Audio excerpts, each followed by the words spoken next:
Minha gente, o mundo tem hoje aproximadamente 100 milhões de refugiados. Imagine, metade da população do Brasil, praticamente.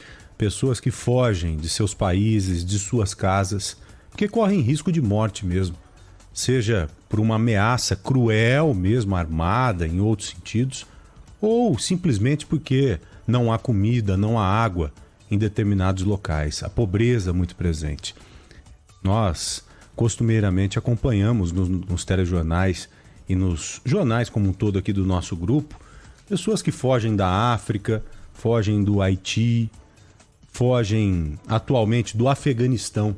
Vocês sabem que no ano passado o Talibã acabou tomando de conta mesmo do Afeganistão, logo depois da saída da debandada das tropas norte-americanas. As mulheres, principalmente, sofrem uma enormidade lá no Afeganistão.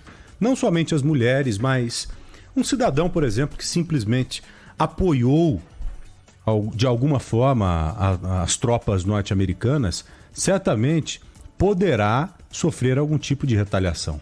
Por isso que essa gente, infelizmente, tem que fugir das suas casas, fugir, por exemplo, do seu país de origem. Imagina que terrível isso. Meu Deus do céu. Eu me lembro que no ano passado nós tínhamos, acho que haitianos, se não me engano, no próprio aeroporto internacional de Guarulhos, aqui em São Paulo. Todos ali num saguão. Acho que eram haitianos, assim. E nesse ano, não para nossa surpresa, né? Porque era algo esperado já. Infelizmente, minha gente, há muitos afegãos precisando de um teto, precisando de acolhida, né, Ana? Tem muitos, Joel. Aliás, o Brasil recebe, né, muitas pessoas que estão fugindo de zonas de guerra, da extrema pobreza, como você falou também da questão do Haiti. São Paulo, aliás, só para antes da gente chamar aqui o Lucas Josino, a região ali do Bom Retiro, né, do centro de São Paulo, tem uma imigração muito forte, que durante algumas décadas foi muito grande, de bolivianos, peruanos, mas hoje a gente tem muito haitiano. Venezuelanos também. Sim, mas os haitianos estão lá em grande número, né?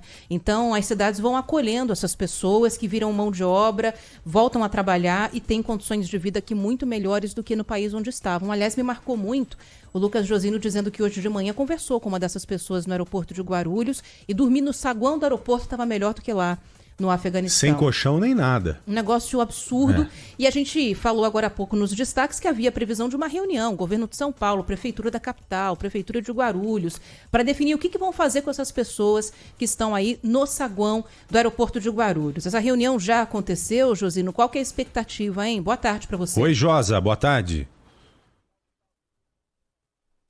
Oi, Josino. Nossos ouvintes, ainda não, viu? Essa reunião ainda não começou. Está marcada para as 14h, Ministério Público Federal, Governo de São Paulo, Prefeitura de Guarulhos, todo mundo deve sentar mais uma vez na mesa para tentar resolver essa situação. Agora há pouco chegou mais um grupo grande de afegãos aqui no Aeroporto Internacional de Guarulhos, o maior aeroporto do país, da América do Sul, um grupo de aproximadamente 14 pessoas. Eu vou até sair de frente aqui da câmera para quem nos acompanha nas redes sociais para ver a situação dessas pessoas. É o seguinte: já são mais ou menos 3 meses que muitos refugiados estão chegando aqui no Brasil. Conversei com alguns funcionários aqui do aeroporto que me disseram que é uma situação que já passou a ser considerada por eles normal, mas não tanta gente como agora nesse momento. Os números oficiais que a gente tem ontem eram aproximadamente 55 pessoas, todas afegãs, vindas do Afeganistão.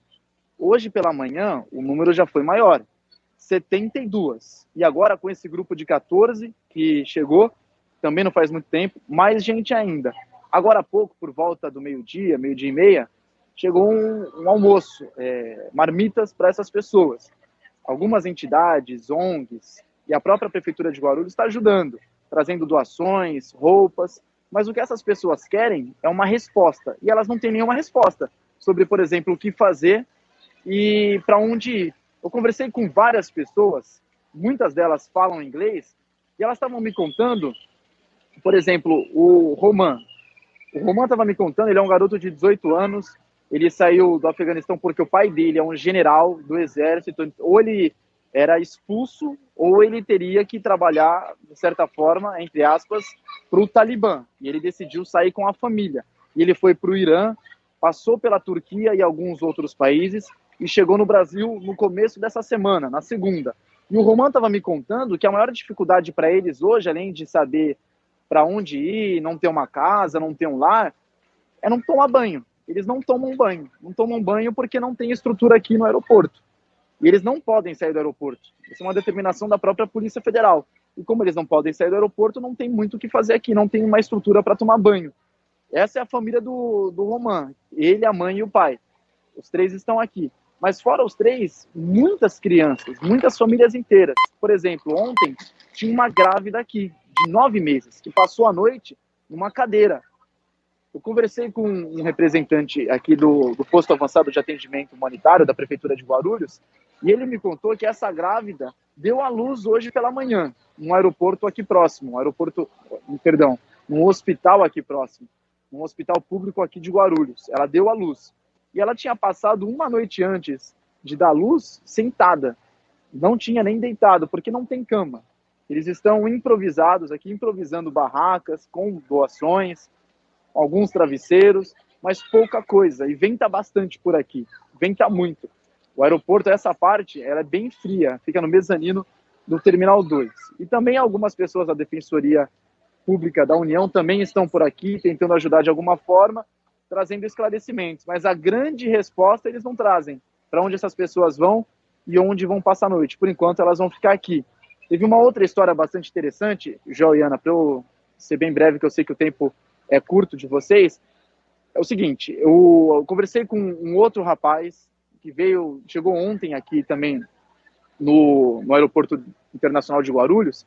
Ele também está 1 ano viajando, desde que o Talibã assumiu o controle, ele saiu do país, mas ele me contou uma história que eu achei bastante interessante, porque é o seguinte, ele estava conversando com a mulher dele, ele estava no trabalho, aí a mulher dele ligou e disse, olha, tem um grupo armado do Talibã aqui em casa, querendo saber um monte de informação, ele ficou com medo, tirou a mulher de casa e também sumiu com as crianças. E eles contaram pra gente, esse rapaz contou pra gente, que a situação dele aqui, mesmo dormindo sem estrutura qualquer, está bem melhor do que quando ele passou pela Turquia, pelo Irã e o próprio Afeganistão.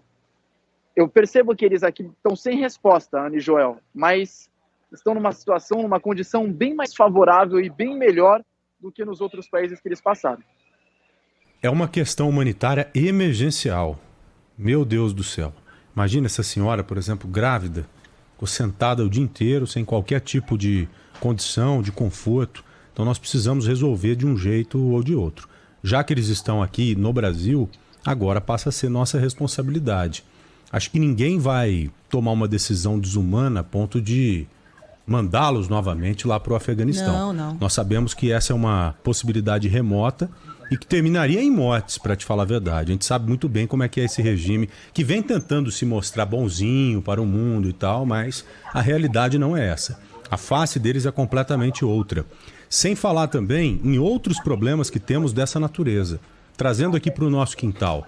Veja a quantidade de moradores em situação de rua que temos aqui na nossa cidade, né? Podemos trabalhar aí com algo próximo a 50 mil moradores na nossa cidade. Um outro problema grave que o mundo enfrenta e, consequentemente, o Brasil também enfrenta é em relação à guerra, Rússia e Ucrânia. Os ucranianos também estão saindo desesperadamente para lá. E o Brasil já se mostrou sensível para abrigar parte desses ucranianos. Então nós temos que criar alguma alternativa sim para isso. Essa reunião aí que você começou perguntando ao Josino, me parece que não aconteceu, eu entendi mal. Não, é ainda isso, não né, aconteceu. Josino? Não, ainda não aconteceu, João. Está marcado para as 14h. Querem buscar uma resposta. Vamos ver se vai ter. Ok. E para quem não está nos acompanhando no YouTube, o Josino está ali bem perto, né, desse grupo que pegou um lençol e aí prendeu, sabe naqueles carrinhos de carregar mala que tem em aeroporto? Eles conseguiram prender de um jeito para fazer uma cabana, estão passando a noite ali dentro, né? Então é desse jeito que o grupo está ficando ali no saguão do aeroporto. Parece uma calçada daquelas que a gente vê, daquelas situações que a gente vê aqui nas ruas da capital paulista. Tá desse jeito. Então eles colocaram os lençóis ali nesses carrinhos, fizeram uma espécie de cabana, estão protegendo as bagagens deles e, vez ou outra, ficam ali embaixo desse lençol. O tempo vai passando e a gente vai aprendendo determinadas coisas, muitas coisas, com o passar do próprio tempo, né? E eu aprendi o seguinte, em toda situação, a primeira coisa que você deve fazer é tentar se colocar na posição de determinada pessoa, de determinado grupo. Então, dessa vez, não está sendo diferente. Eu estou me vendo, por exemplo, em um aeroporto, em um país desconhecido, precisando de um atendimento, precisando de um socorro. Sei que deve ter muitas pessoas que podem criticar nesse momento. Esse problema não é nosso, já temos problemas demais e realmente temos. Mas numa situação dessa a gente tem que se virar. Tem que procurar amenizar o sofrimento dessas crianças, mulheres e homens que desesperadamente correram de seus países. É isso. Josino, meu amigo, muito obrigado. Parabéns pela vitória de ontem do seu timão. O Corinthians passou muito bem pelo Fluminense e vai encontrar no próximo mês pela frente o Flamengo, da Ana Paula Rodrigues. Que final, hein, gente? As duas maiores torcidas do Brasil. Então, parabéns a você, Josino. Parabéns, Ana Paula Rodrigues. Parabéns a todos os torcedores do Flamengo e do Corinthians, viu? Obrigado, Joel. Felicidade por causa disso e tristeza pelo que eu vejo aqui atrás. É de cortar o coração. Para finalizar, uma palavra que o pessoal do Afeganistão me falou. Eles adoram o povo brasileiro porque o povo brasileiro está ajudando bastante. Um lado positivo nessa história. Vai dar certo, meu irmãozinho. Valeu, Sempre viu? dá. Sempre dá. Fácil Abraço não é, pra né, você. Aninha? Fácil não é. Nunca é, mas dá certo. Dá sim, com certeza. O brasileiro, na média, é muito acolhedor. Puxa vida, É desse hospitaleiro jeito. pra caramba. A gente tem aí algumas questões, né? Se a gente for entrar nelas, aí a gente perde o programa todo falando. Mas na média a gente é muito acolhedor, né? Então essas pessoas vão conseguir alguma coisa por aqui, sim, eu tenho certeza. Somos sensíveis, né? Temos sensibilidade. É isso. Vamos para o